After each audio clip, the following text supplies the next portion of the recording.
aujourd'hui, nous avons l'honneur de recevoir le professeur Thierry Arnauld. Bonjour, professeur. Bonjour. Merci de nous avoir consacré un peu de temps. Nous allons donc commencer la première partie, qui est un espèce de petit QCM, comme vous savez les faire. Donc, je sais les faire, mais je ne sais pas y répondre. Ah ben, on verra bien.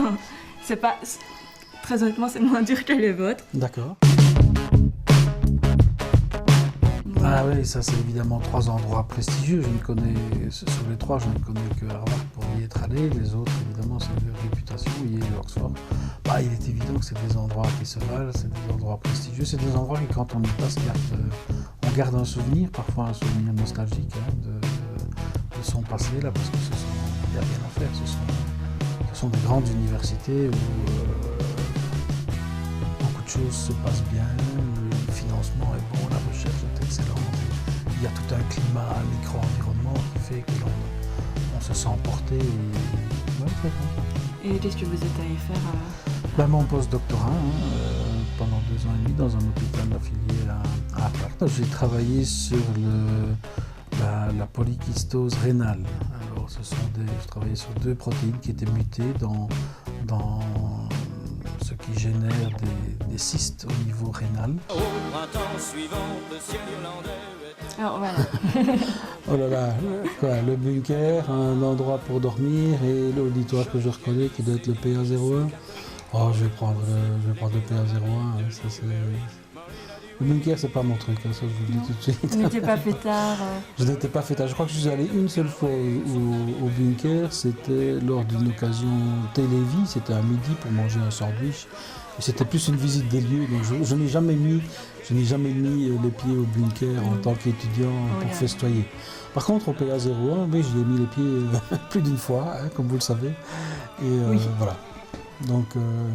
Vous n'aviez pas tendance à de temps en temps sécher les cours pour... À brosser les cours? Non, jamais. Ça, non, jamais. Je n'aime pas ce mot-là, c'est pas une question d'être un élève modèle, mais j'étais tip-top au rendez-vous, j'allais au cours et effectivement, j'étais plus dans l'auditoire qu'au bunker et somnolé dans mon lit. Quand vous étiez étudiant, est-ce que vous habitiez chez vos parents, en clotte ou plus grand, un studio, rien qu'à vous? Alors, j'aurais bien aimé avoir un studio, rien qu'à moi. Si mes parents avaient eu l'argent, c'est certainement ça que j'aurais choisi. Non, j'étais dans une petite chambre d'étudiant, chez les habitants privés. Mais qui vivaient dans la maison, on appelait ça une basine, si je me souviens. Donc j'avais quand même une certaine présence et une certaine surveillance, c'était vraiment une surveillance. Je me souviens les 2 premières années, ce qui m'a peut-être servi d'ailleurs, parce que quand on ne connaît pas bien les gens au début, on travaille, on remonte dans sa chambre, on étudie et on ne fait pas grand chose d'autre. Après ça s'est un petit peu relâché, c'est-à-dire que je vivais un peu plus avec eux, je regardais la TV, etc. Mais non, j'étais dans une chambre, une petite chambre. Alors ici, on a le choix entre quoi? On choisit entre l'enseignement et la recherche. Voilà, ça, je peux pas le déclarer ouvertement, vous comprendrez bien. C'est 2 activités que j'aime bien. C'est pas du tout le même métier. Je crois qu'il faut des aptitudes un peu différentes pour être un bon chercheur et un bon enseignant. Et aussi, de toute façon, il est appelé qu'on fasse les 2. En tout cas, la recherche, oui, c'est une certaine passion pour la recherche. Et l'enseignement, j'espère, en tout cas, si je ne communique pas la passion aux étudiants, en tout cas, moi, je suis un passionné. Je pense que ça va nous aider aussi. La première année, je ne l'ai pas dit, mais j'ai eu dans les questions ouvertes, un étudiant qui m'a dit Charles qui n'est pas passionnant, mais en tout cas, on voit bien qu'il est passionné. Et voilà, c'est vrai. Les sports. Les sports, j'en ai fait, ça ne se dirait pas comme ça avec mon profil et ma stature athlétique, mais j'ai fait beaucoup de sport jusqu'à 18 ans. Et c'est pas celui de gauche, c'est pas le ballon rond, c'est pas non plus d'athlétisme. Courir après rien, j'ai jamais bien compris. Mais j'ai fait pas mal de tennis en tout cas. Le tennis d'abord et puis les sports de raquettes. Mais le tennis, oui, c'était assez sérieux. Puis, j'ai rendu compte que je plafonnais et que je n'irais jamais à Roland Garros ni à Wimbledon. Et donc, après, avec les études, etc., j'ai un peu laissé tomber. Je vais prendre le Grand Canyon aux États-Unis, ça m'attire. Oui, j'y ai passé quelques années. Et voilà, je prends cette partie-là. Vous y avez passé quelques années pour J'y ai fait, professionnellement? j'ai fait mon postdoc, j'ai fait plusieurs vacances. Dans une autre vie, j'étais aussi marié à une Américaine et puis je suis reparti en mission scientifique au MIT en 2013. Donc, oui, si je cumule un petit peu tout le temps passé là-bas, ça fait plus ou moins 3-4 ans. Oui. Voilà. Les endroits de vacances? Exactement. Alors là, on supprime la tente, hein. Ça c'est Non. sûr. Ah non, pas Vous avez besoin de camping. votre confort. C'est très joli, oui. C'est très joli ça. Si c'est pour aller en vacances et être moins bien que chez moi, moins de confort que chez moi, c'est hors de question. Et ça, bon, c'est très joli, hein. Alors quand vous vous levez le matin d'avoir dormi avec des cailloux dans le dos, que vous cherchez le premier levier pour vous brosser les dents, et non, c'est pas mon truc ça. Je suis pas sable et soleil. Il y a une raison toute simple, c'est que je rougis très vite et donc je brûle. Et donc, par contre, oui, ce chalet à la montagne, là, ça c'est sympa. Et là, c'est le breuvage préféré. Mais ça, c'est l'Orval, hein, tout de suite. L'Orval? Oui, bien sûr. Comme qui d'autre dans la faculté? Oui, je ne peux pas balancer, moi. Hein. Je ne peux pas donner d'autres noms. Je sais qu'il y a des collègues qui aiment bien l'Orval, mais je ne peux pas donner leur nom. Bah, sauf si vous me dites, alors voilà. je vous dirai oui ou non. Mais... Professeur Garin? Je ne connais pas suffisamment le professeur Garin, mais le professeur Jadot, je crois qu'il aime bien aussi. Si. Voilà, comme ça c'est dit. Maintenant, comme vous nous avez donné le lieu que vous préfériez à Namur, du coup on va s'y rendre, d'accord? D'accord, je vous suis alors, hein, oui. Alors, c'est parti pour le carpool karaoké. Donc, on s'est un peu renseigné à votre sujet. Oui. Et j'espère que vous n'avez rien découvert de compromettant ni de dangereux. Il n'y aura rien de compromettant dans cette petite Très vidéo. Bien. Mais par contre, on s'est renseigné sur vos chansons préférées. Oui. Il semble que vous en avez quelques-unes. Alors, qu'est-ce que vous voulez savoir avec ça? Alors, je pense que la première est une chanson classique. Hein. Est-ce que vous reconnaissez? Oui, ça c'est... Il n'y a pas de parole, je crois. Hein. C'est le concerto pour clarinette de Mozart, si mes souvenirs sont bons, opus 15622, à vérifier. Mais oui. Et en quoi est-ce que cette musique vous parle, vous apaise? Oui, d'abord c'est vrai que c'est relaxant, la musique classique en règle générale, en tout cas pour moi. Et puis il faut savoir que j'ai joué de la clarinette, j'ai appris la clarinette à l'académie pendant 6 ans. Et bon, c'est vrai que la technicité et la virtuosité pour pouvoir jouer ce concerto, même si j'avais quand même atteint un relativement bon niveau, il est évident que c'est quand même une œuvre qui n'est pas accessible à tous, et donc ça c'est toujours resté, même si j'ai travaillé quelques morceaux et partitions de ce concerto, c'est quand même, je ne l'ai jamais joué avec orchestre, voilà, donc vous l'avez quand même joué à la clarinette. Je l'ai un peu travaillé, oui, en tout cas certaines parties. Tout n'est pas inaccessible, mais bon voilà, je n'ai jamais eu l'occasion de me produire avec un orchestre pour le jouer, et voilà, peut-être que ça reste un sorte de rêve, si pas inaccessible, en tout cas jamais atteint. Et on a vu qu'il y avait d'autres styles que vous aimiez bien aussi.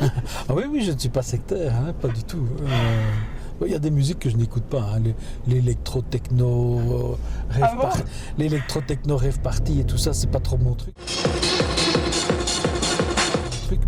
Mais je suis quand même très ouvert à d'autres styles de musique et de chansons. Pourtant, je trouve que je vous vois bien dans tout ce qui est techno et tout. Ah oui? Le rock aussi. Non, pas vraiment. C'est mal me connaître. Et donc, à votre avis, quelle est la deuxième chanson qu'on a retenue pour vous? Je ne sais pas, peut-être... Vous l'écoutez? Oui, donnez-moi le début. La musique de Itinéraire d'un enfant gâté. Hein. Ouais, musique du film, ça. Hein. C'est de la musique du film. Ouais, c'est un film que j'ai vu à une période de ma vie qui était un peu... Pas difficile, mais enfin un peu... on traverse quand même tous plus ou moins des zones parfois de turbulence dans la vie. Et donc c'était une zone un peu compliquée. Et alors, bon, j'ai vraiment bien apprécié, j'ai bien accroché ce film. C'est joli par les paysages, c'est filmé en Afrique. Il y a quelques passages assez forts comme ça où il se met devant les lions et ce sont les lions qui se couchent, etc. Il y a toute une série de messages que j'aime bien. On peut peut-être réécouter un petit morceau, non? Vous voulez? Oui. Allons-y. Oui, parce qu'on n'a pas eu grand-chose.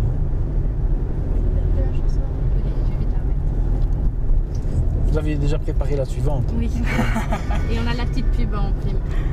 Juste avant. Évidemment.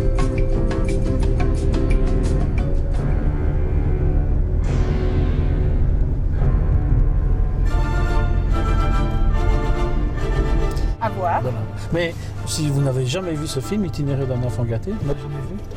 Ah, il faut. Ouais, C'est sûr que beaucoup de gens l'ont revu et vont voir. Essayez de le trouver. Après oui. cette interview. Essayez, j'espère, essayez de le trouver. Du coup, on peut passer à la suivante. Le karaoké. Est-ce que vous êtes partant pour un le petit karaoké? Oh, ben, On n'allait pas vous laisser tranquille. je vous avouerai que j'ai déjà peut-être chanté une fois ou deux, c'est vert je crois. J'ai déjà chanté une fois ou deux au karaoké, mais je ne suis pas un excellent chanteur.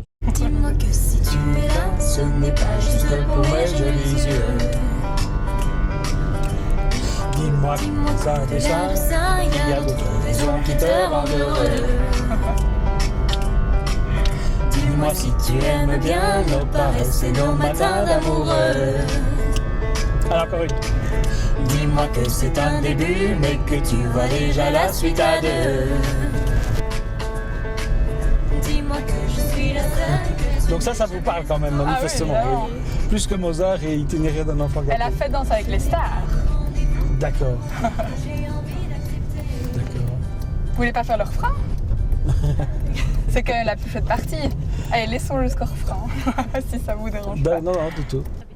J'ai toujours aimé charmer, mais peu importe, c'est bien que toi que je plais. Je me dis que c'est toi. Je sais que tu y crois. Tu es celui qui rythme mes bonheurs, qui rythme mes humeurs. Juste comme ça, je me dis que c'est toi. Et pour la toute première fois, pardonne-moi mes doutes et mes colères, le temps fera l'affaire. Et toi et moi, ça ira. Voilà. C'est bon. Donc la place du Vieux, c'est... Non, c'est pas celle-là. Hein. Elle est là-bas derrière. C'est hein. là-bas derrière, Et oui. qu'est-ce que vous aimez tant? Dans cette chanson? Ah non, pour la place Ah, du dans la Vieux. place du Vieux. Bah, ça, c'est quand même un endroit agréable. Hein. On était toutes ces terrasses. C'était un peu mieux il y a quelques années. Il y avait moins. D'abord, il y avait moins de terrasses et elles étaient ombragées comme ça par les arbres, etc. Bah, j'y ai passé un petit peu de temps à siroter quelques breuvages. Mais du coup, on peut revenir à la chanson. Qu'est-ce Oui, que on vous peut aimez tant revenir dans à la cette chanson? Bah, vous savez, bah, je vais pas tout dévoiler, hein, pas tout dévoiler de ma vie, mais bon, je vous ai dit tout à l'heure que j'avais traversé un petit peu des zones un peu turbulentes. Hein. À mon âge, voilà, je n'ai pas eu la chance ou la malchance de n'avoir qu'un seul amour dans ma vie, et donc voilà, la personne avec qui je suis maintenant en couple, on a chacun évidemment un passé. Et elle m'a fait déconnaître cette chanson que je ne connaissais pas. Je trouvais que les paroles sont, pour des personnes qui ont peut-être été parfois déçues dans le passé, ce sont des personnes des paroles pleines d'espoir pour Oh là là là là, c'est le moment de vérité. Oui. On lâche, c'est bon, c'est parfait. Ben voilà, on arrive bientôt à la fin de notre Eh ben, on a périple. fait, voilà. Je Pour la pense que vous dernière avez étape. terminé les questions, hein, non? Non? Plus Oui. ou moins? Ouais. Si vous voulez Très encore bien. écouter une petite chanson bonus, c'est Très bien. Non, c'est bien, c'est parfait. voilà le carpool karaoké. En tout cas, vous avez très bien chanté. Ça, je n'irai pas jusque-là. mais- Non.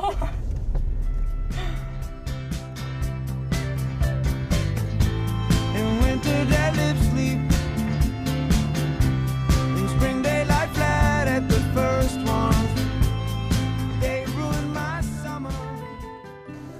Bon alors voilà monsieur, on est arrivé au dernier lieu, la place du Vieux, qui est donc votre endroit préféré. Vous nous avez déjà expliqué un peu pourquoi dans la voiture.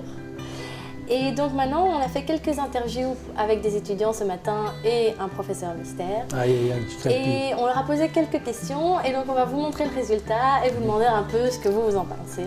Je vais pouvoir me défendre. Non? Donc la première question était, est-ce que vous pensez que M. Arnoul est plutôt guindaille ou studieux quand il était étudiant? Dans son passé, plutôt guindailleur. Il décore un petit peu maintenant. Au gala. Guindailleur. Donc studieux. Dans mon souvenir, il était studieux, ouais. Je crois qu'il l'avait dit.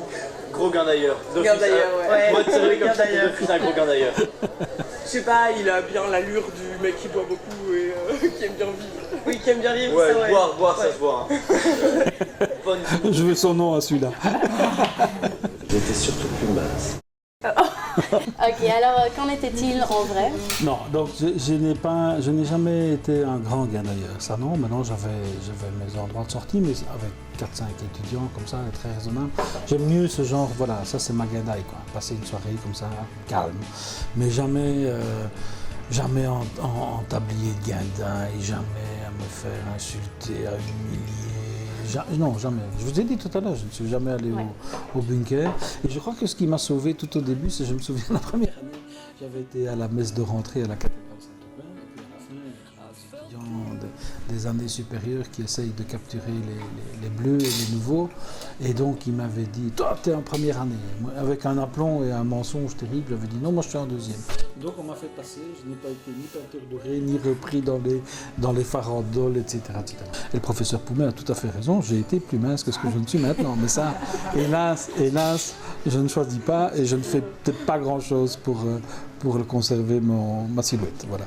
La deuxième question était, à quel animal est-ce que M. Arnaud vous fait passer? Je vous laisse découvrir. Au hibou? Non, très bas. Partons sur un hibou. Moi je trouve. Un hibou. Ah, Ouais, allons. Un ours. Un ours? Ouais, comme pour une île ourson, quoi. Un panda. On reste dans la même compagnie. Un koala sérieux. Donc on a le choix en quoi? Un koala et un ours et un panda. Bon, ça reste plus ou moins dans la même famille, oui. Bah, c'est peut-être mon... Je ne sais pas, je véhicule une image que je renvoie d'une personne qui est un petit peu, pas mal léchée, mais un peu distante, un peu froide, un peu désagréable. Mais en fait, je ne suis pas comme ça. Alors peut-être qu'avec les étudiants, c'est vrai, je garde ça. Je pense que ça fait partie de la fonction et du job aussi. Mais sinon, je ne suis pas du tout comme ça. Et est-ce que vous avez fait les scouts? Alors, j'ai pas fait les scouts, mais j'ai fait les louveteaux. Je suis allé aux louveteaux. Ah, donc vous n'avez pas eu votre totem? Je n'ai pas eu de totem. Alors je vais vous expliquer pourquoi je n'ai pas fait les scouts. Il y a à mon avis deux raisons. La première, c'était que ma maman pensait que c'était un ramassis de fumeurs et de buveurs. Alors j'ai fumé, j'ai bu ailleurs, ça ne change rien. Ça ne change rien au fait. Mais je me souviens qu'à la fin, il y avait ce rite initiatique où il fallait passer au-dessus d'une rivière avec un pont de singe.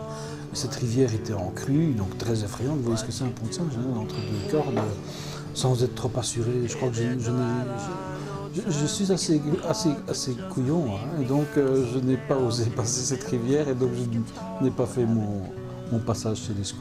Non, ça non. On a demandé aux étudiants quel est votre pire défaut d'après vous. Pas trop vite. Ouais. Et c'est dire parfois... C'est un peu labyrinthique, on s'y perd. La ponctualité et l'exactitude. Il va trop vite. Il finit pas ses phrases. Alors qu'est-ce que vous pensez? Est-ce que vous parlez vraiment trop vite? Je crois qu'ils ont raison sur plusieurs points. La ponctualité et l'exactitude, ça, je ne prends pas ça comme un défaut. J'ai horreur des gens en retard. Et vraiment, il faut qu'il m'arrive quelque chose d'important pour que je sois en retard. Je suis quelqu'un qui préfère arriver une demi-heure à l'avance, aller voir où je dois aller, et puis aller marcher ou attendre dans ma voiture, ou aller prendre un café si j'ai le temps et que c'est possible, etc. En attendant, mais je suis sûr que je serai à l'heure au bon endroit. Donc ça, c'est pas un défaut. Ça. Je pars vite. Et j'ai cette propension à parfois faire des digressions et à partir sur des parenthèses qui font que je commence quelque chose. Et puis je dis pas qu'un flash me vient, mais je veux parler de quelque chose et donc je pars sur une digression. Et puis peut-être que le fait que je ne termine pas ma phrase, c'est que je ne reviens pas au sujet que j'avais commencé avant cette digression. Ça, j'en suis bien conscient, c'est vrai. Ok. Et alors, enfin, la dernière vidéo, on a demandé aux gens qu'on interviewait s'ils avaient une question à vous poser, et donc on va vous les montrer. Est-ce qu'il sait parler moins vite? Ça, ce serait sympa. Qu'est-ce qu'il me donnerait comme totem? Bah oui, est-ce qu'il a toujours... Oui, ben, je suis d'accord. Hein, Vous êtes d'accord avec eux? Je parle. Oui, c'est vrai. Ben voilà, je pense que c'est une des manifestations de mon côté un peu passionné, c'est que voilà, je promets, oui, hein, vous êtes aguerris et vous êtes habitués maintenant, mais je promets de faire un effort. Ça va? Ok, voilà. Et votre réponse à la question de Monsieur Poumet, qu'est-ce que vous lui donnerez comme totem? Ah, Monsieur Poumet? Oui. Mais j'ai du mal parce que je ne sais pas, déjà je ne suis pas passé au scout, je ne connais pas les totems qui sont possibles, qui sont envisageables. Oh, et lancé, ouais. Oui, un animal à suivre. Monsieur Poumet, il a un côté distingué, comme ça, un côté... donc je ne sais pas... Comment? Hibou? Ouais. Hibou? Moi je dirais plus genre une gazelle ou quoi, enfin je sais pas, c'est hyper élégant une gazelle, et c'est tout fin comme ça, enfin un peu de la même sorte d'animaux quoi. Oui c'est vrai, mais il a une certaine force aussi. Hein. Oui, ça serait bien ça. Allez, je suis d'accord pour le 7. Bon, voilà, donc notre interview est terminée. Merci beaucoup de nous avoir accordé tout ce temps pour faire ça et on espère que ça vous a plu. Ben, merci à vous, oui, j'ai pris beaucoup de bon temps et il ne m'en faudrait pas beaucoup pour achever la soirée avec vous, mais ça ne va pas faire. Ça va pas faire. En tout cas, un grand merci, vous avez bien préparé ça, c'était très diversifié.